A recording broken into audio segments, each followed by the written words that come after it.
tables and all right. Here's all modulation.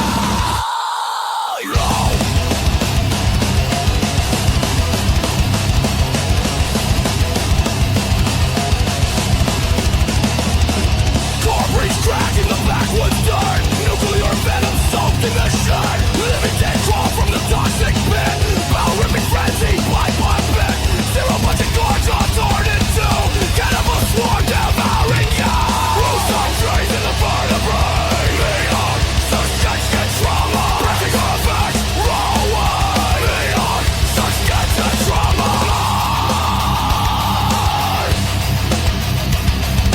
Dentist office basement shrine. Ghouls summon on a slaughter line. Sulfur gas in the purple haze. Organs carved in a psychotic daze. Sedated flesh, hung by the fake demonic feast of human man. Rooftop trays in the vertebrae. Beyond frustration trauma. Breathing your thoughts, roll away. Beyond suspension trauma.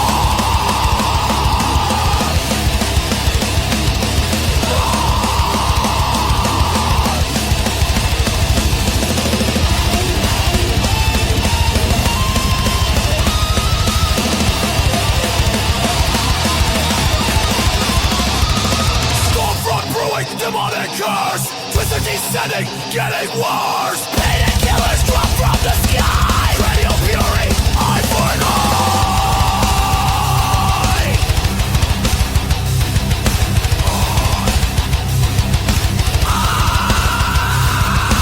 Chainsaw sirens rip through the plain. Violent entrails in the cyclone rain.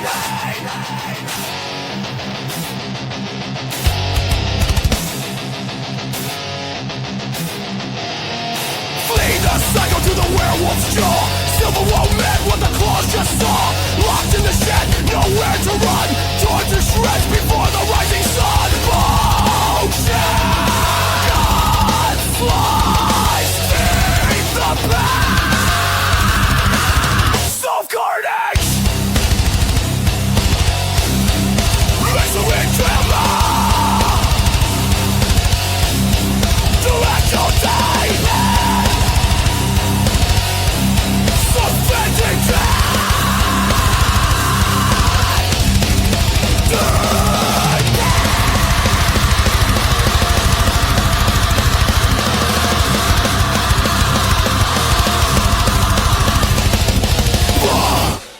Well, you certainly don't see that every day. What's up, everyone? DJ Anubis here with you on the Military Radio Podcast, sitting down with the amazing director Todd Sheets. Thank you for being here this evening. Man, love it. Thank you. No problem. Definitely, you've got a long list of stuff that you've done. I was kind of surprised because after you allowed me to view Wolf Moon Rising, which I was so excited to see just because of the concept was amazing on its own, but. You've been doing this shit for years. Yeah. I think I saw your first short was in '84, I think. Like the Super 8 stuff I started was like 84, 85, stuff like that. But I started even before that when I was really young. I was shooting stuff like, with my dad's Super 8 camera and his film. I would swipe the film and he'll never miss it. Of course, it was for some holiday, so he did miss it very much. And he wouldn't get it developed. So I went to my grandpa. I'm like, Grandpa, you won't develop it. So he would go, we were making like Frankenstein movies and these movies called Amber Star, which ended up being the direct influence for Wolf Moon Rising. So I've come full circle from my childhood to now. Yeah, I think I saw an interview you were doing where you actually were talking about your Super 8 films that you were borrowing from your dad. And your dad came in one day. He's like, where's my film at? Exactly. He's like, I don't know what happened here. I said, I happened, I'm making a Frankenstein movie and we'd make a castle out of cardboard and do the whole 9 yards. So it was pretty fun. So how old were you when you actually did your first short at that point? I think I was 9. Really? I was 9. Yeah. Wow. Yeah. It came back almost completely black because I didn't understand lighting yet, but I was kind of, I was trying, but it was pretty dark. Well, what would you say would be like your first moment you realized that this was something you wanted to do, like making movies or horror movies in general, because you do have this genre that you're a part of in the horror genre. So when did you realize that was like your thing that you had to do? Well, kind of around that time, I did that first movie, and then I just kind of did other movies with my friends, and then I started realizing how much I loved doing it. But I kind of got stuck as the director because it was my dad's equipment, and he said, "Nobody else can use the camera and stuff. You have to use it. It's going to have to be you." So I was kind of a famous monsters kid, and I used to write to Forey Ackerman, and he would hook me up with people like Rick Baker, who I wrote to, and he would write back, and it was really a cool time. And it was all about monsters for me. I just wanted to make monsters, but I was into the makeup side of everything. But the problem was is I couldn't just make monsters because I had to be the one using the equipment too. So I kind of became the director inadvertently, but then I fell in love with the entire process, even down to the editing and everything. And back then it was so crude, but I used to sit with the little, you know, I used to cut the film and splice it together with the little splicing tape and everything. And I just really loved the process. So it was a lot of fun. So, okay, so you were very young, around 9, 10, when you were doing this stuff. What was your like earliest memory of like a horror film you saw? Like, I mean, I'm 56, so I'm just trying to think of you. Like, see, you were 9 in 84. Is that about right? No, no, I I was I was a little bit in '84. I was a little bit older, but Okay. it was one of those things where I feel like my first memories of horror films were from the drive-in. I used to go to the drive-in every weekend, and my very first one was Night of the Living Dead on a triple feature with The Boy Who Cried Werewolf and the movie with Dirk Benedict, who was in Battlestar Galactica, where he turns into a Yeah. snake. But I loved all of that Awesome. stuff really a lot, and that's kind of where for me, that's kind of where it started. And then all these others. And then, of course, when I wasn't at the drive-in, I was watching the Creature feature or Friday Fright Night, or I would even go to these indoor, like in the wintertime, I went to the indoor grindhouse type theaters where you could kind of pay and just hang out and watch two or more movies. Sometimes I'd go down and I'd buy a six pack, they called it, of tickets, and I'd just stay all day and watch movies all day long while my dad was doing his errands or whatever. And then he'd pick me up at night when it was time. So it was kind of a cool experience because I was seeing like everything. And so as I started doing more and more of this, my goal was to kind of be part of that machine in a way, because like if I was having a bad week, and I mean, I've said this before, but if everyone has a bad time, like my parents were going to get a divorce, or my school situation was rough that week, and for me, my friend David died when I was 9, and he was 9. He had Reye's syndrome from aspirin because he had like the flu or whatever. They gave him aspirin, it turned into Reye's syndrome, and he died.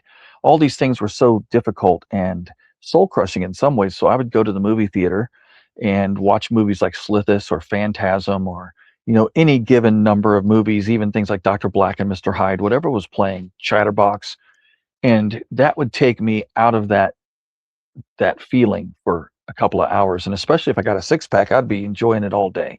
So then when I would, that would help me deal with these problems. A lot of people turn to music. I did too at the young age. I loved, back then it was Kiss, and then I heard Iron Maiden and it changed my life. And that was their first album when it came out. I bought it as an import. But all of this, leads to the same thing, art, and how it touches you in different ways, and it touches each person in different ways. And it really saved me. And I had hoped to maybe do that for someone else, and entertain them and take them out of these troubles in their lives for a couple of hours if they ever watched one of my movies.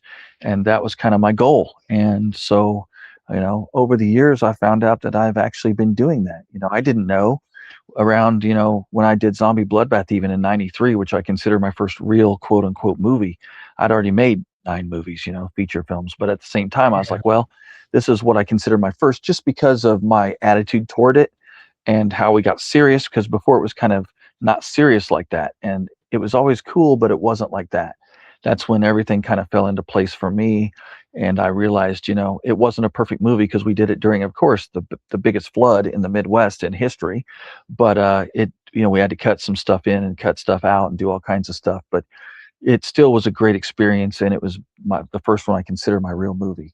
And around that time, I started doing some conventions, like around 94, 95. And then I had people coming to me with VHS and having me sign them. And I realized then that I was like, holy cow, people are actually watching this stuff. And I'm actually doing what I wanted, which was trying to entertain somebody for a couple of hours and give back, even though it was in a small way. I mean, I'm not some superstar, but at the same time, I was doing something. And then I learned how many of these tapes, they were selling out and things. And I was like, wow, I never knew, because back then people wouldn't tell me. They just took my Yeah. stuff and sold it, and I would never even get a royalty. And as far as I was concerned, no one was watching my stuff. And then I found out that, wow, people are watching my stuff and they love it. And it's weird because I don't know how they can love some of that stuff, those early movies. I don't know how, but Well, I love that they do, so. yeah, I mean, I was like, even in that intro clip, like I saw you had some older stuff that obviously was a little bit grainy because of, at the time,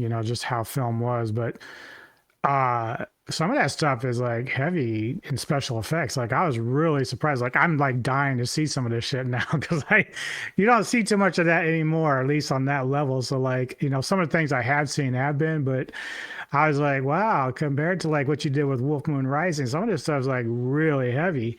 So I was kind of surprised at that, but I liked it a lot. And speaking of music though, like I don't even know if you know Sepultura, but has anyone told you you look like Max Cavalier?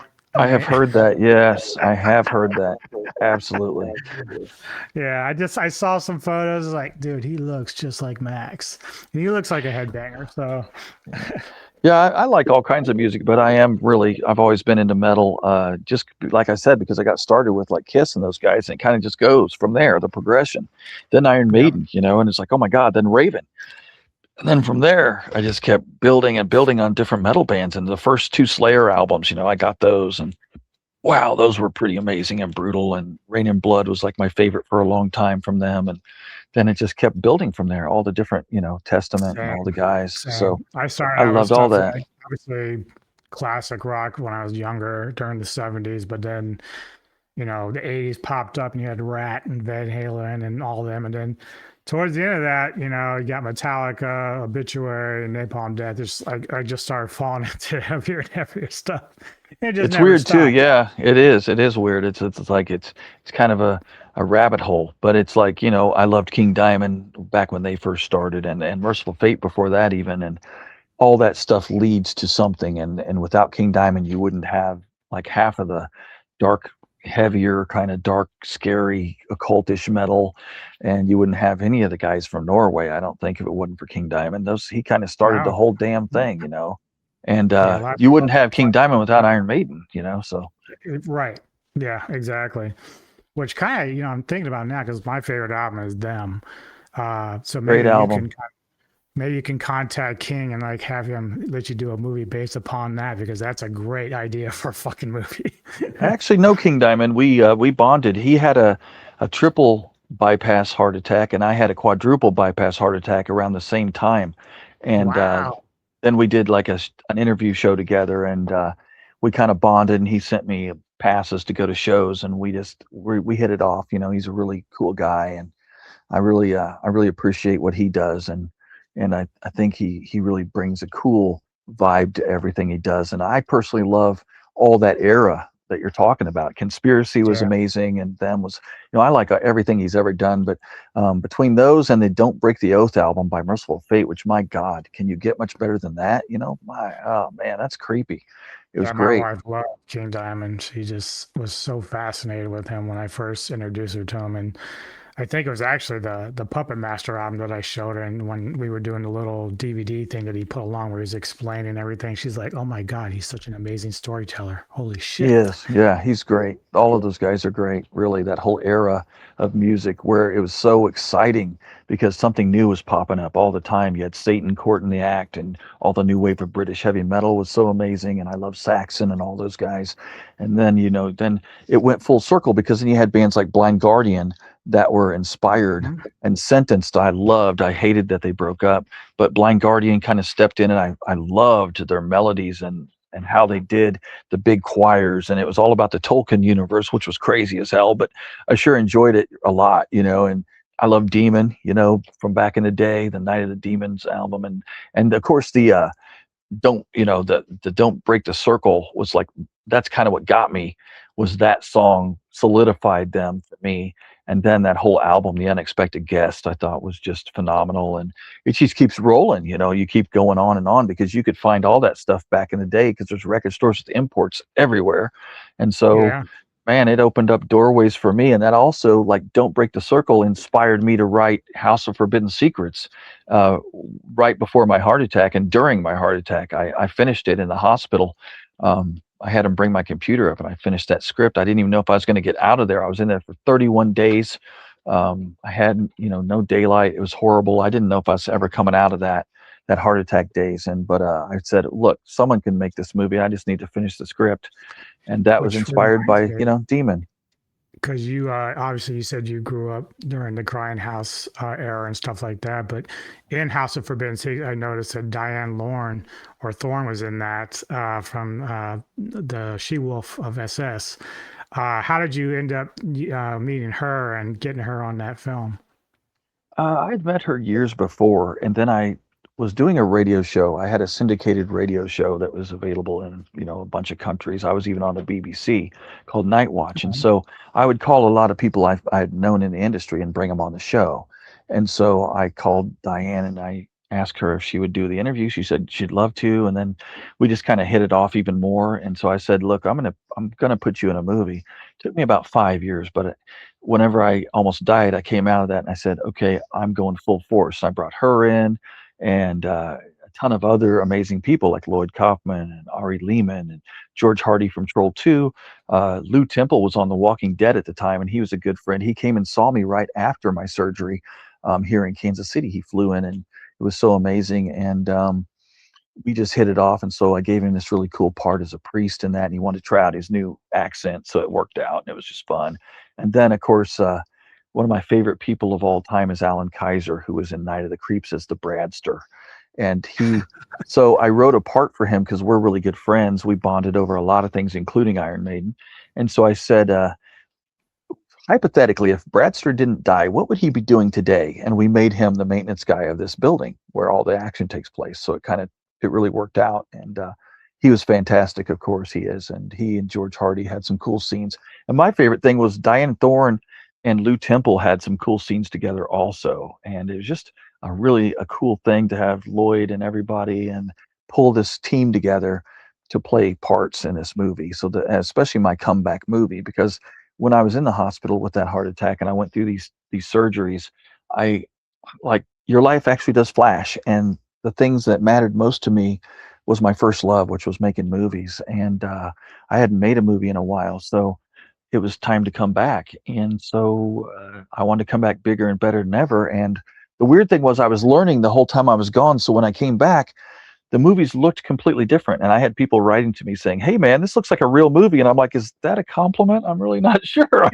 I'll take it as a compliment. But yeah, it did look like, I mean, we had like huge crane shots and dolly shots, and the lighting was impeccable, and the music was Fabio Frizzi, who I wanted to do the intro, and he ended up loving the script and the concept so much, telling me Lucio would be proud because it was an homage to Lucio, that whole movie.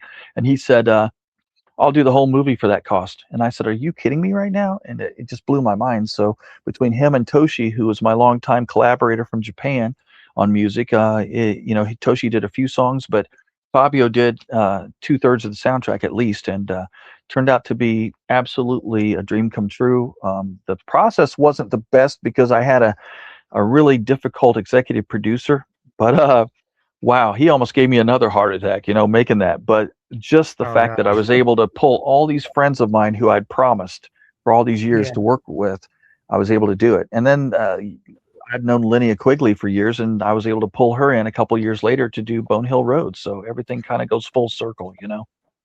Yeah, and I noticed too because like I did my review when I did Wolf Moon. I'm a huge werewolf fan, obviously. Slaughter Lamb, Howling. I grew up on a lot of that stuff, and I'm a little bit picky with my werewolves. I always stated that. Like I do like the Wolfman. I like what Del Toro did, but Me in the too. end, I just like my werewolves to look like werewolves. Like that's how I like them. And so you have a knack for kind of doing that, going that direction. I saw Bone Hill Road back when it came out, and I was surprised for a lot of reasons. One, you took this concept of a werewolf movie and added in a serial killer, which I thought was fantastic. What even made you come up with that concept? Because it's brilliant to me. I appreciate that. Well, my thing was I wanted the werewolves, who I love very much. It's my favorite movie monster, and I want them to look as much like the ones you're talking about as possible, like the Howling and things like that. American Werewolf. These are my werewolves. So I try to combine the two and have my look on these movies. And the thing with Bone Hill Road was, I wanted to do something where there's a twist in there, and I wanted the werewolves not to be the bad guys because I love them. I thought, what about if they just stumbled on the werewolves' hunting ground? And the real bad guy is a human.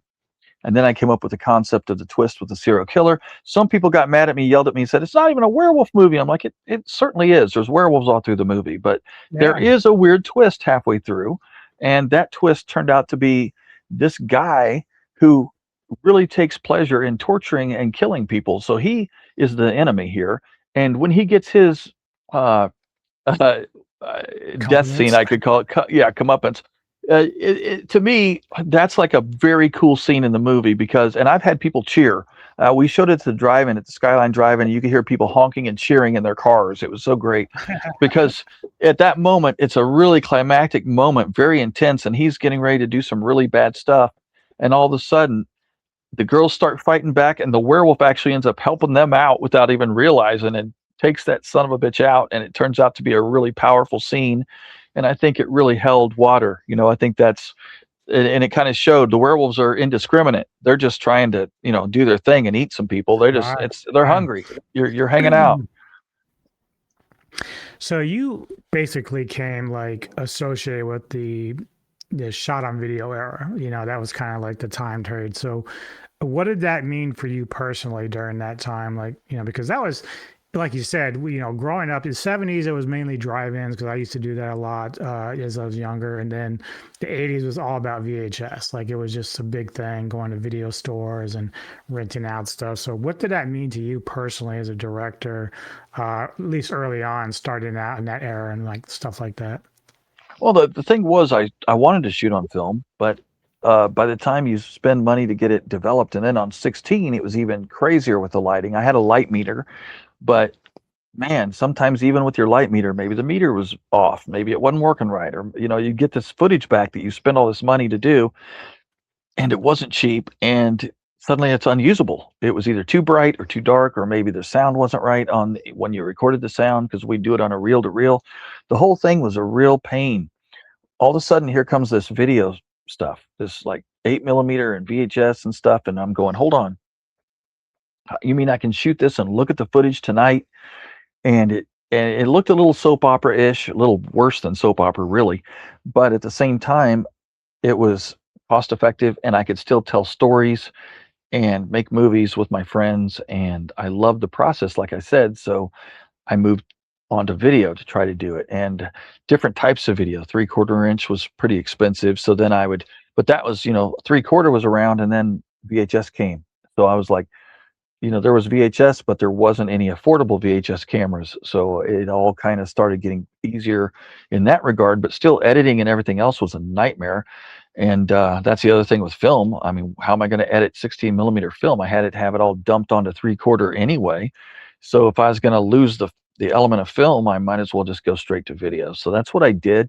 Also, the 80s were the Wild West, and they needed product. And luckily, I had met Dakota at a kind of a horror sci-fi show in LA, and he was looking for people to pick up their stuff, and I called the number on the back, and he answered, and I said, hey man, I got this flyer from you at the gig, and I introduced myself and told him, I'd met him there and everything, and then we talked for a little bit. He said, send me what you got. I had 3 movies I'd been working on, and I sent him over, and he says, boy, these are raw, but there's something there. There's something there I kind of like. And he saw something in it. Like you said, the effects, we always did our effects good. I mean, the movie might be just a stinker, but the effects stood out. And then the lighting, he said, I can see what you're doing. That's important. And that's because of my old days on film with Super 8 and 16. Right. And so I knew that I had to have lighting. So it's not like the lighting was always perfect, but you could still see everything that was going on. And I tried to, back then you had to light your background, and then you had to, and I'd read a couple of small books back then about lighting, but there wasn't much around, and there was certainly no YouTube. So I'd been teaching myself. But Dave said, I see a spark of something here. And he gave me a chance. And so he put out my first four movies, almost the fifth one. But by then he was selling the company Cinema Home Video to, to get kind of out of the distribution business. He said he was doing so much of that he didn't have time to make movies anymore, and that was his first love. So basically, Yeah. that's where I got my start, the Wild West, man. And because of Dave, and he brought me out to LA, he introduced me to people. He treated me like I was one of them. I that's the thing that blew my mind. I'm a kid, I don't know what the hell I'm doing still, but he saw a spark, and suddenly I'm introduced to people I looked up to. I mean, I'm talking about Linnea Quigley, I'm talking about Jim Wynorski, I'm talking about Charlie Band, Ken Hall. Ken Hall was a good guy. Kevin Tenney, all these different people I met, Fred Olen Ray, different actresses along the way, Brink Stevens and Michelle Bauer, and I just loved them so much. And then, I would go to, like with Dave, he had meetings, and every meeting was a different part of the dinner. So you'd start out with a meeting, it was like, your appetizer, your salad, and each meeting was something different. And I got to meet so many great people just doing that with Dave. We'd spend a whole day, maybe one or two different restaurants, maybe three, and we'd have meetings all day long about, because he was wheeling and dealing constantly. He was amazing. Being around him was like being in film school. And so it all turned into something. As you see, here I am. I'm still doing it thanks to that. And so if you don't like me, you can blame Dave Dakota and yell at him. But if you do like me, then you can thank Dave Dakota and give him praise. Yeah, my wife and I, we met Linnea at a few years ago at the Joe Bob Briggs up in Pennsylvania when he had a little shindig up there at one of the drive-ins there, and nicest person ever. Like, I love her to death. And yeah, so I understand like how friendly she is and why she's good to work with you and stuff like that. So she's just a big part of my growing up in horror and stuff like that. So that's cool. And she's Um, a friend, I consider her a friend. And that's the thing, is a lot of these guys I consider friends. And I'm so thankful for that, because her love of animals and mine, they cross over perfectly. And so when she was here filming, she would go out here with me and hang out while I'm feeding the raccoons and stuff, because I have a lot of raccoons I take care of. And oh wow. she loved that I was, out there actively, because they keep tearing down all the woods. So I'm trying to help keep these animals going and keep them alive and stuff. So I always try to help out in that way. I've got foxes and deer and Yeah, I raccoons saw a and cat behind possums. you a minute ago. The tail was Yes, flying. did you? Yes, she was probably jumping on my. Yeah, I've got a couple of cats running around here, so those are So my do we. buddies.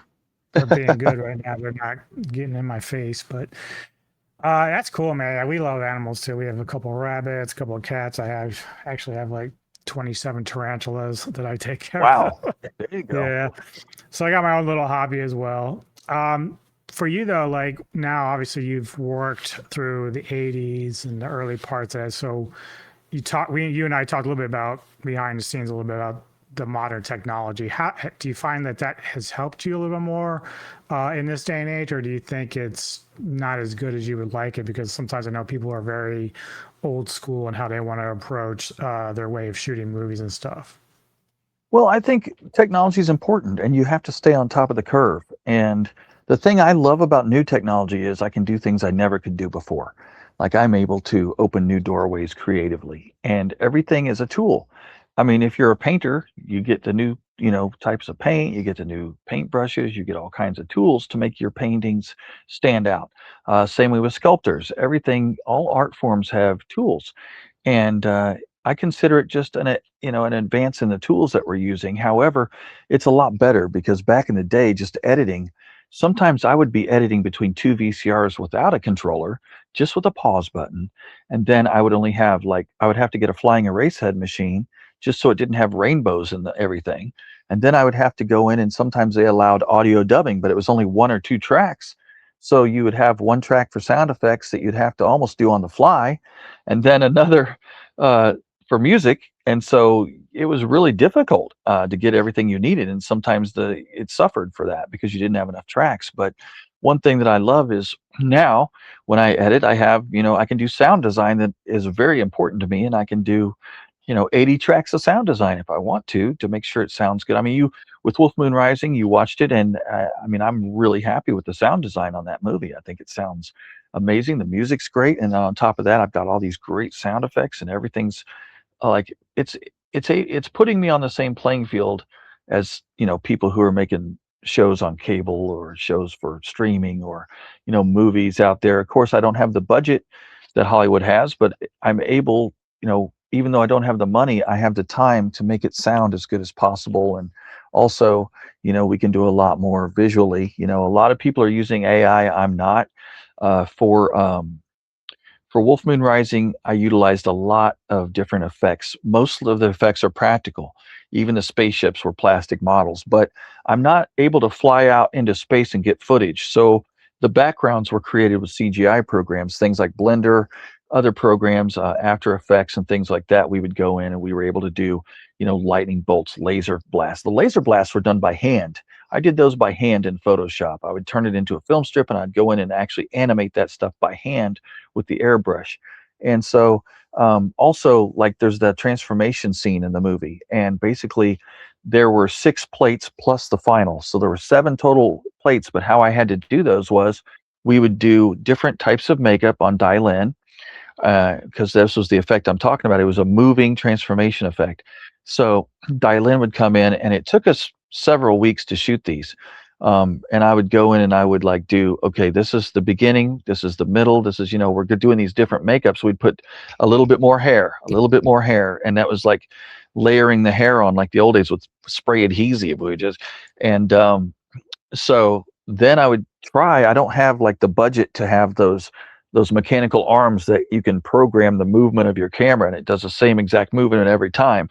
So I would have to watch the footage, look at the footage, and then shoot the new shot, and try to match it as closely as possible just with my hand, with the camera and my arm.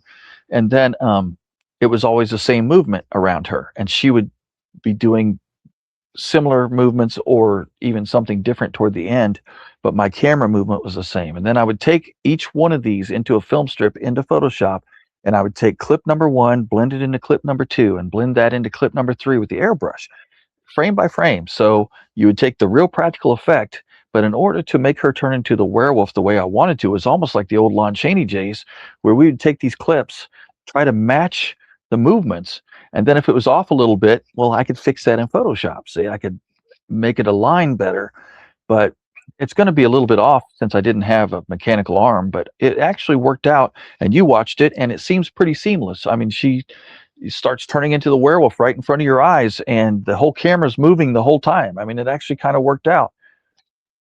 Yeah, no, I agree. Because even with the main guy, with the main werewolf, like, I was so impressed because it shows me that you do really pay attention to those early days of The Howling and American Werewolf, because it's like sort of piece by piece. So you got the teeth protruding out, and he's still like human, but the teeth are there, and then you just kind of go through the motions of what happens after, and the elongated nose.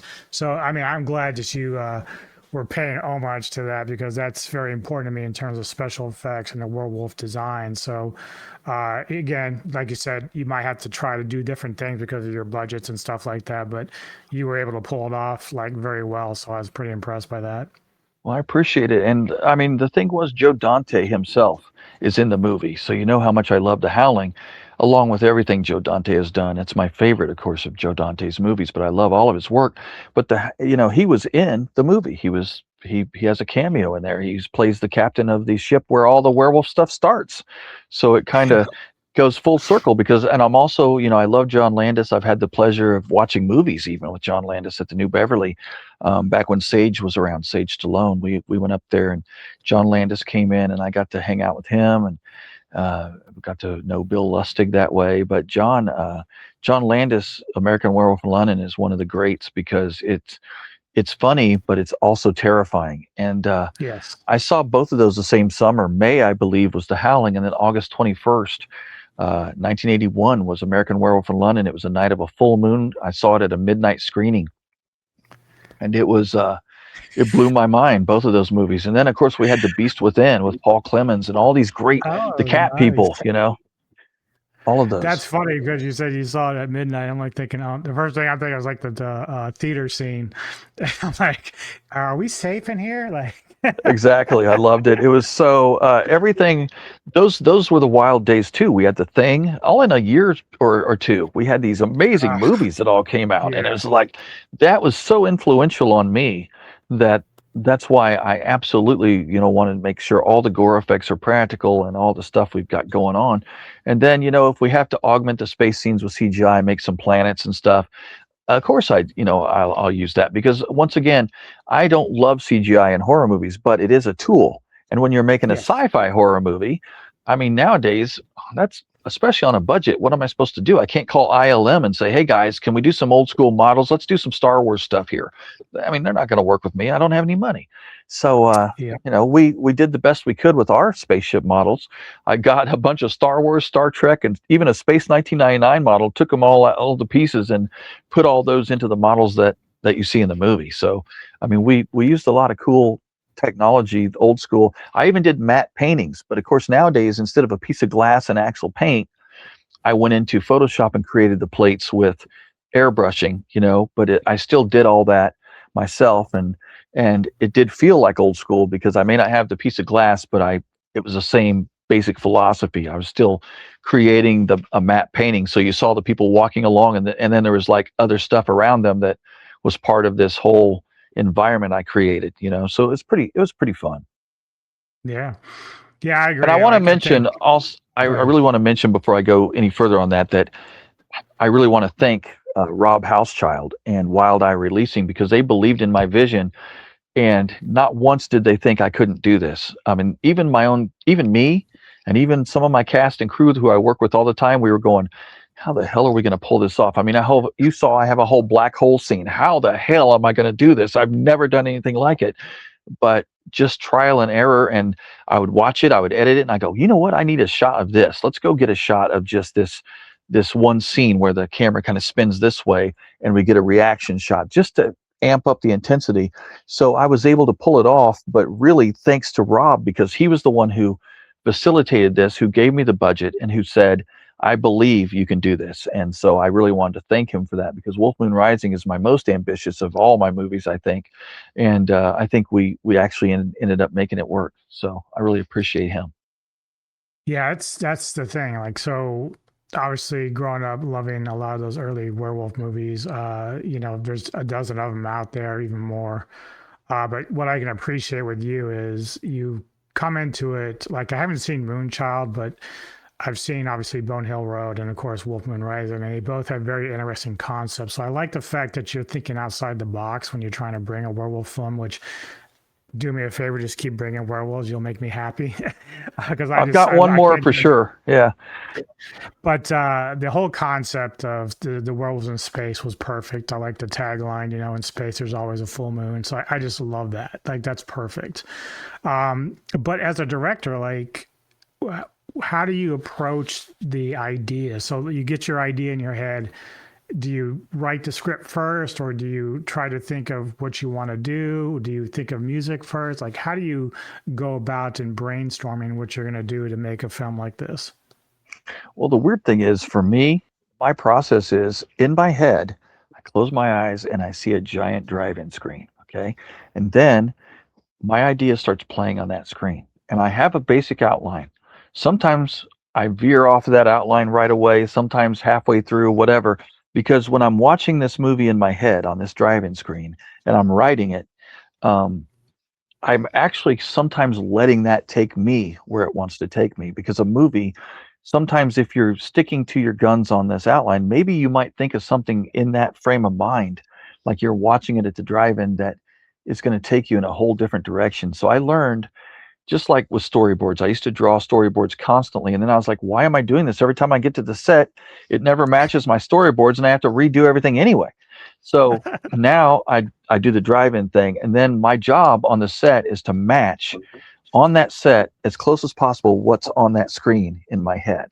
So that's kind of why I have this process. And to me, it's very creative and it's very, uh, collaborative also, because sometimes I'll be going down a road and on my outline it'll be like all of a sudden I just see a movie that came out while I'm writing that has the same concept. I'm like, oh hell no, I can't believe it. Two minds are thinking alike. It just happens sometimes. So I'm like, Yeah. damn it, that was my idea, but now it's not. So let me find a way. And then by allowing the story to take me, it just does. And that also is the way it is with the people involved. I don't really write for anybody anymore. In my earlier days, I love working with this. I'm going to write a part just for them. But the problem is that limits me. So I allow the characters to go where they go, and then I'm like, oh shit, this is perfect for so and so. Now once in a while I'll know somebody. Like recently I've been talking to Jaretta from Demons, and we're good friends. We've been friends for years, and I've been like, you know what, I have a part in this movie that's perfect for her. I'm going to kind of cultivate that idea and keep her in mind while I'm writing. And I'll do that, like I did that with Linnea, because in Bone Hill Road, she played a part you've never seen her play like that before. She's always playing a different kind of things, and usually it's more a certain. I mean, she played the demon in Demons. She could play a bad guy or a good guy, but it's never been this victim type of person like this.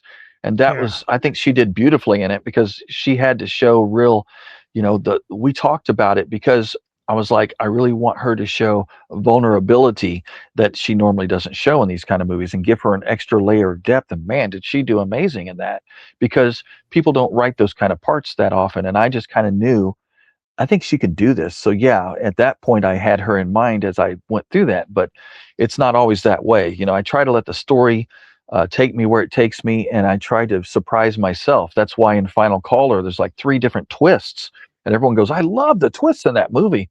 It's kind of an underrated movie in that way, because it came out during COVID.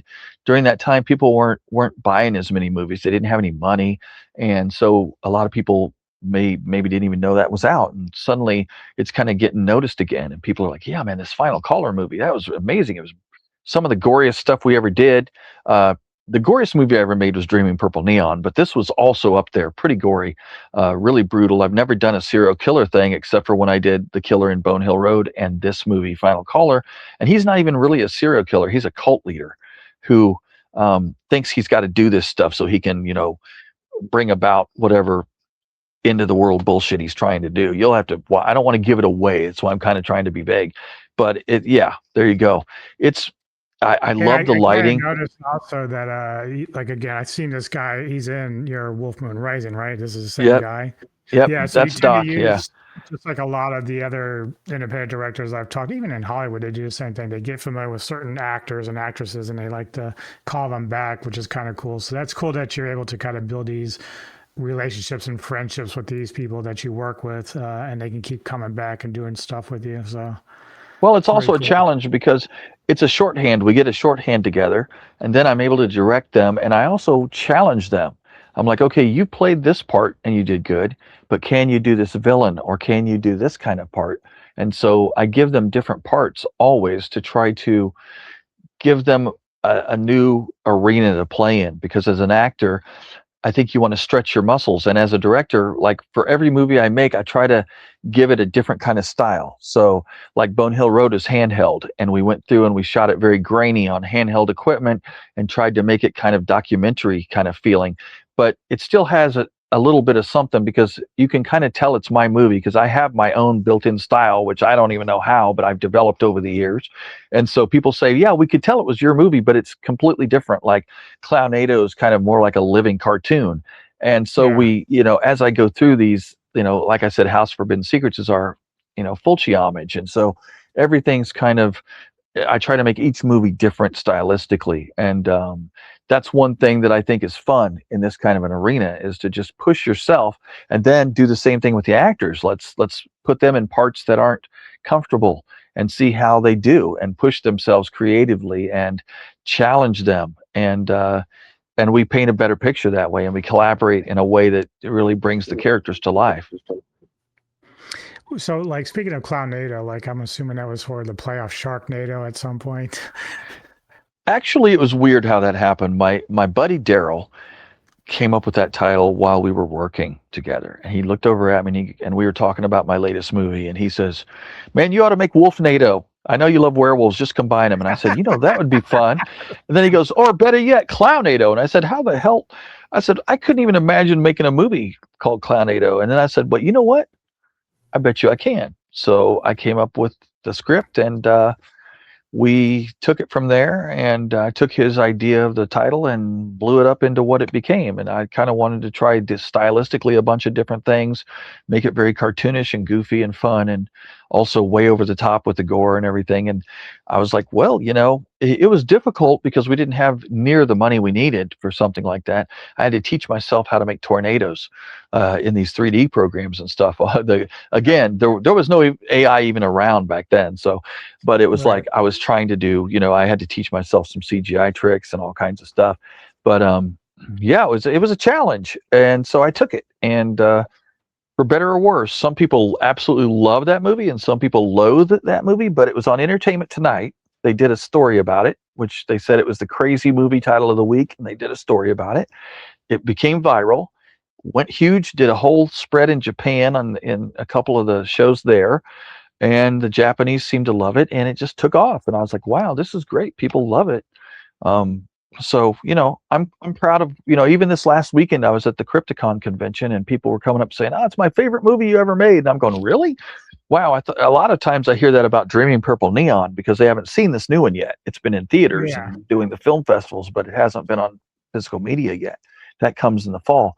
So I think for the last 2 years I've been doing that. They haven't seen that one yet. I think they're going to love Wolf Moon Rising when they see it, but a lot of them love Dreaming Purple Neon. It's probably my second Yeah, I favorite have too. so many, like just obviously talking to you and looking at some of the clips and stuff like House of Forbidden Secrets. I love Fulci, so like I would love to see this film. Like, and even Dreaming Purple Neon, that looks cool as shit too. Just like the stylish, the psychedelics and stuff like that. I love stuff like that. Like if you, I don't know if you know, I'm sure you know Panos Cosmatos, Beyond the Black Rainbow and Mandy and stuff Oh like that. yeah. So I love shit like that, like so much. So I'm very interested in seeing some of your other films because I just I think they will look I like will so much fun.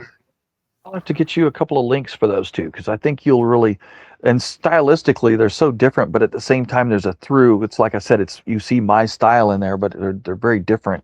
But Dreaming Yeah, Purple Neon has so much, especially the Grindhouse cut, because originally it had a little bit more drama and a little bit more dialogue. I took all that out and added more. I found footage I'd forgotten. I always shoot with one camera, but on that movie, because there were so many gags, we shot with two cameras on some of it.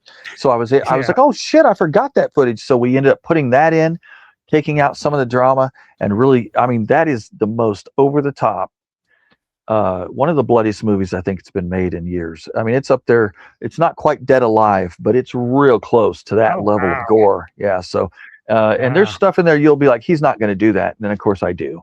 And I was told it's That's like my kind of director right there. that's what I do. I go right up to the cliff and look at it and go, I guess I ought to jump, and there I go. So Well, you've been obviously making movies for decades. What would you say is the biggest misconception that people have about low budget filmmaking? um, I think a lot of it comes down to if it doesn't look like a high budget quality type movie, which when I say quality doesn't mean anything about the storytelling. It means, they could afford the best cinematographers in Hollywood and this and that. They had Dean Cundy on there or whoever.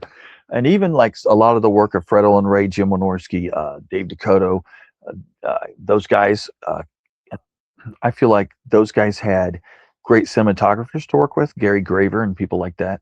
And that stuff always looks like it cost $1 million. Charlie Band is the same way. I mean, Charlie makes everything look like it cost $1 million. But the thing is, with us, we're lower than that. So we don't have that ability. So a lot of times people will look at it and immediately think it's going to suck or it's trash because it's got a low budget aesthetic. But if you give it a chance, remember the first Evil Dead, when that first came out, us horror fans, the underground guys, we loved it. I remember seeing it for opening night in the cinema. Loved it. Okay. The poster had the Stephen King tagline on it, most ferociously original horror film and all this.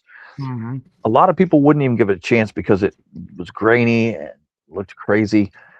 Of course, if you give it a chance, you'll see it's got super creative lighting and camera work and music and sound design. And that movie is one of my all-time favorite movies because these college kids did something that no one could do. And they kicked your ass. I mean, they really did. So they took horror to another level, just like the movie Demons, I feel like took horror to another level. Again, a low budget movie that looked beautiful, right? So I think people just need to open their eyes and and it's funny because now it's weird because everyone's like, I've had people showing the old VHS shot movies in theaters, and they showed Goblin at the drive-in this summer. I was there. It looked pretty good actually on the drive-in screen. But the scary thing is, I think because of YouTube and things like Blair Witch and all that, I think the found footage and the YouTube thing have changed people's perception a bit. I don't think it has to look like a glitzy Disney movie anymore. I mean, it doesn't have to look like Captain America. I think now people are starting to appreciate the aesthetic of what we were trying to do. We weren't trying to make things look cheap. It just happened that way because we had $1.55 to make a movie. So I think YouTube has changed all that because everyone's so used to seeing videos shot by people in their car, or a quick video short movie that's done on an iPhone that's not perfect. And, I think people are used to this lower budget, and especially like Blair Witch and stuff that was shot on video cameras. People are starting to really see the difference. And I think it's a different mentality now than there was then. So I really don't have a complaint. I think people just, as a general rule, need to not immediately put things down. Like I see on Amazon, there's a guy on there, every single low budget movie that comes out, he puts a 1 star and says total shit or whatever. First of all, I don't know why they allow that on Amazon. I got banned just for telling the truth about their prices. I was like, come on, dudes.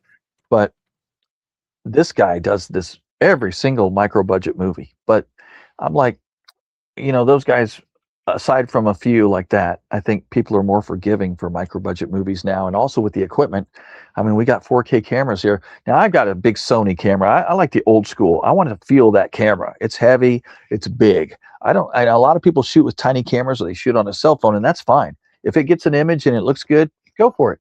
But I like the old school big Sony 4K cameras, right? And the funny thing is, like, I won't even master in 4K. I master in 2K for a reason. And then if I need to blow it back up to 4K, I will. But I do that because I like the softer edges. I hate it when it looks like a sporting event, like Wolf Moon Rising, 4K, but it doesn't look like a sporting event. And that's because I made sure to master it in 2K, and I can blow it up or do whatever I need. And it keeps the softer edges like film. And that's kind of my thing. So I just like that look better. But a lot of people, they want to go as crisp as possible. They want to shoot 6K, whatever. Go ahead.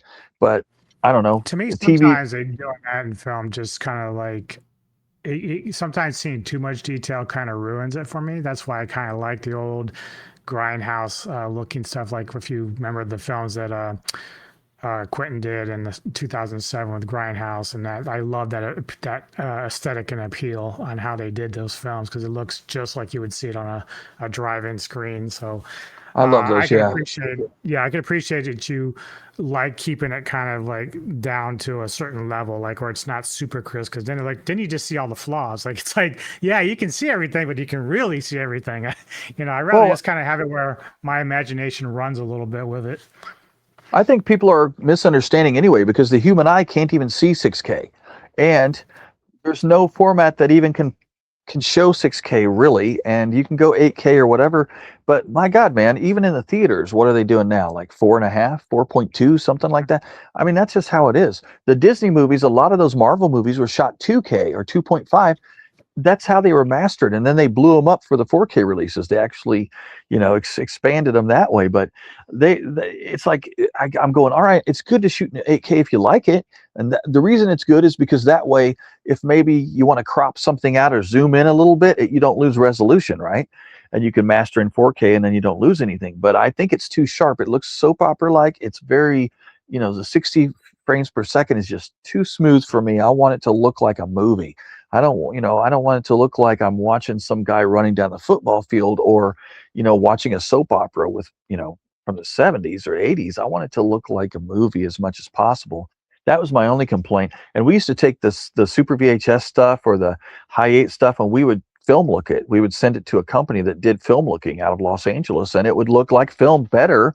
It wouldn't really look completely like film, but it did enough that I could get 2 of my movies on the movie channel back in the day. I got, Moonchild and Violent New Breed played on there, because it didn't look like film, but it also didn't look like video. It was like this weird hybrid. And so I think it saved the day. They're like, well, we don't really know what this is, but it didn't look like video, so that's all they cared about, And so, and back then, the quality, of course, of the TV screens back then, you had 480 lines, and that's about as high as it went. So, shooting on, on Super VHS or Betacam even, which had a lot higher resolution, the TVs would handle that quite well, and it would look nice. So it was all about, trying to sell that aesthetic to people to show. But nowadays, I think we've come full circle to the point where people aren't really, if it looks kind of grainy or it looks like we shot it in the backyard, no one really thinks about that as much because they've seen so many videos that look just like that. So I think it helps. Well, I have a couple of questions left for you, really, basically. But one of the first ones I wanted to ask you was, are there any obscure or forgotten horror films that you would feel that people need to check out? Because I like to see what your thought process with this, because you're a big diehard horror fan. So am I. I feel like sometimes I've seen just about everything there is out there in horror, but every once in a while I'm surprised by something I haven't seen. So I'm just curious, like in your head, do you think of anything that people don't really talk about that they should see and view? That's a crazy question because, like for me, man, it's really Big list. there's so many. There's so many. I mean, any Italian horror film, pretty much, I love. The giallo films, but also the crazy supernatural, crazy horror films, Legend of the Wolf Woman, stuff like that. Yeah, my favorite's like Argento Suspiria. I love that film so I much. do too. I love that movie, but for me, it's always been Fulci. I love Argento, but to me, I don't know what happened. But after Terror at the Opera, I don't know. There's a few I Yeah, like in there. There's a few, yeah, he's but hit or miss. I agree. I think Fulci's a little bit more consistent with his stuff than Argento is, but yeah, I get it. But I'm crazy too because then I love movies like Mardi Gras Massacre. But how can I really tell people to go and hunt that down? Is that something that they will understand when they see it? And they're like, "What the hell was he thinking?" A lot of the H.G. Lewis stuff. I was friends with H.G. Lewis, and I loved him. Herschel was an amazing man, and he was a godfather of gore. I mean, and so he helped me a lot in my early career. We wrote Blood Feast 2 together back in the day. But the thing is, can I recommend Gruesome Twosome to somebody? Are they going to get mad at me? I don't know because I like movies for different reasons, and there's so Right. many that I love.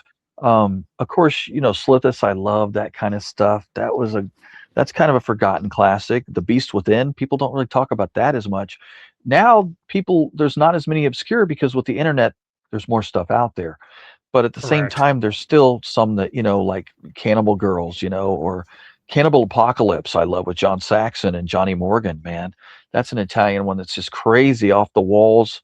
It's a horror movie, but it's also an action movie, and it's got all this stuff in it. And so it's hard for me to pinpoint that. And like recently, they finally put out the Russ Meyer stuff on 4K, which I think is absolutely brilliant.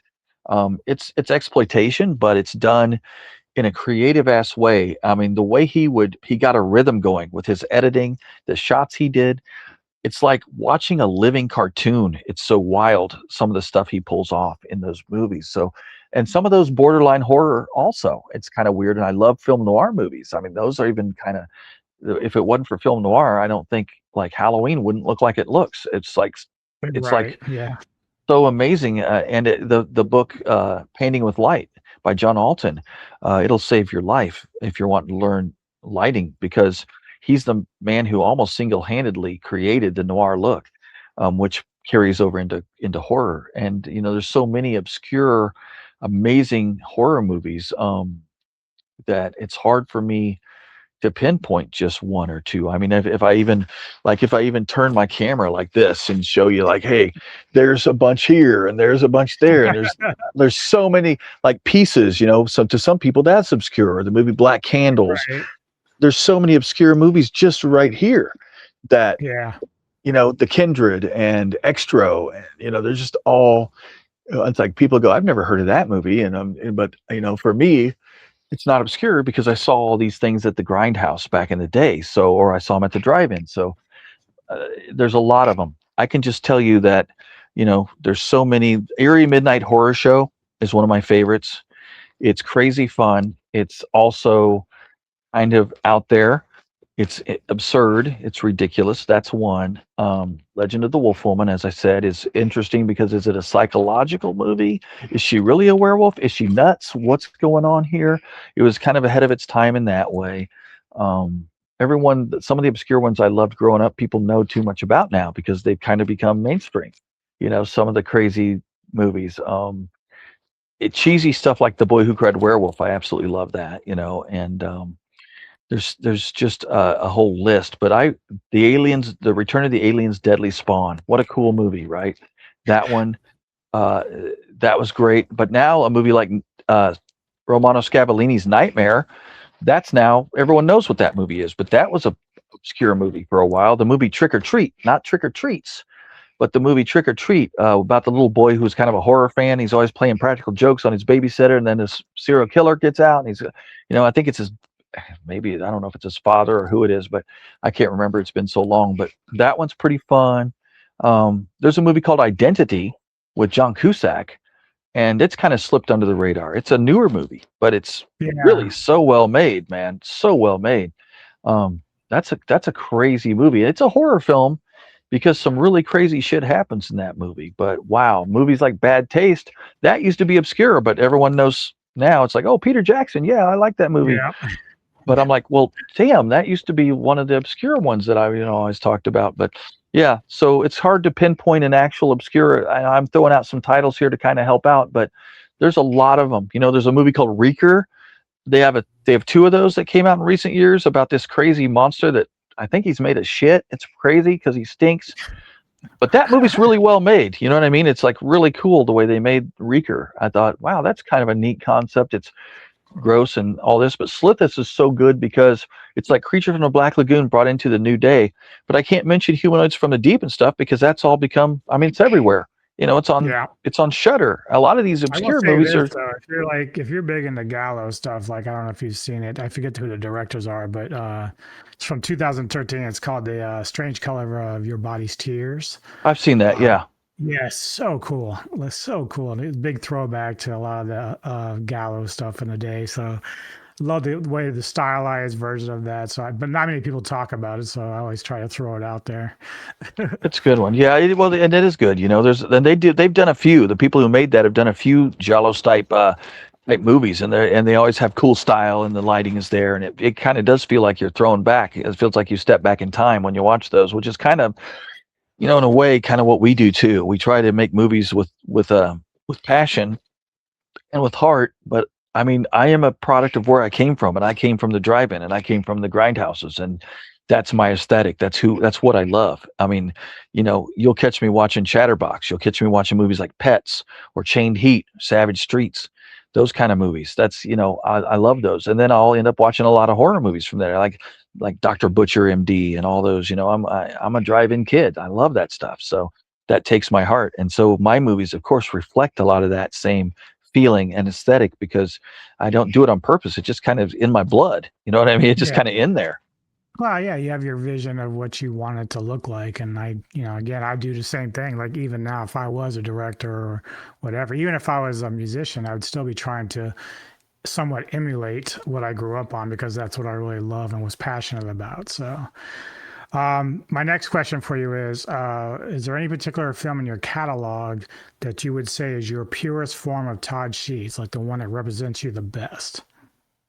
That's hard because, like I said, every movie we make is a different style, and it's a snapshot of who I am as an artist at that time. If you can call me an artist, I don't know. I don't presume to call myself that, but at the same time, I think it's true of any artist. Like if you do a painting, when that painting was made, that's who you were that day, that year, whatever. And when you take a photograph, it's what you felt at that moment. And I think everything I do is a snapshot of who I was then. I guess the two I would claim that are closest to me,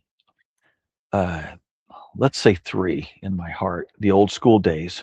Because I've had I've had three phases of my career. The first phase, the early days, Dave Dakota helping me out and putting those out. But those were the early years when I was learning and I was just a kid and I didn't really know anything. Then from Zombie Bloodbath up to Fear of the Dark, that period. That was the middle years. And then from that period, after the heart attack, the post heart attack years. So I would say maybe out of each one of those, there's different ones. A lot of people love Moonchild. It's like a living comic book, which it was supposed to be. It originally was a script for a comic book. So, but that one is for a werewolf movie. You said you like original werewolf movies. It's not a full werewolf movie. You'll have to see it to know what I'm talking about, but it's different. And so that one it's a very strange kind of wolf hybrid thing. But for me, Violent New Breed would be one of them. And of course, Zombie Bloodbath in those early days, the 93. But then I go forward and I would say Dreaming Purple Neon and Wolf Moon Rising. But in between there's pieces of me and everything. But those represent the purest form because those I was able to get closer to the original script than any other movies that I'd made. Violent New Breed was such a hard movie to make.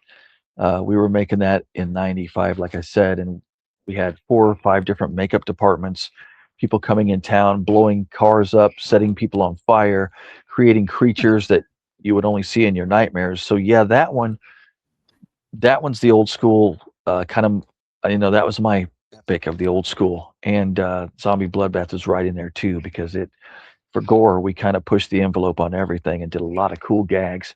And then, I got into the Dreaming Purple Neon. That one was one. Violent New Breed. The Shivers is cool. I wish we would have had better equipment at the time because it's kind of grainy, but I sure like the story. It's a very Lovecraftian thing, but I would go with many of those movies there.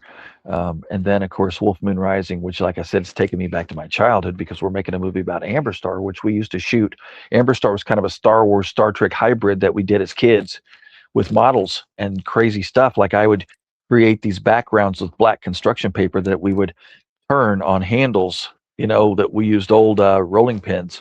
And so the background, we would have a light behind there, 2 lights actually. And we didn't have fog, so we would throw baby powder into the air to give it a fog so that you could see the light beams shooting through. We'd make little holes in the black paper, the construction paper, and we'd move it. The ship would stay in the middle. The ship was on a little pole that was painted black, and then we'd move the background to make it look like it was flying, these models. And I used to use a Starbird from Milton Bradley for the Amber Star ship back when I was a kid, when I was shooting those Super 8s. But it all came full circle. The same characters, John Apollo, all this stuff. It's there in Wolf Moon Rising. So that's very close and near and dear to my heart.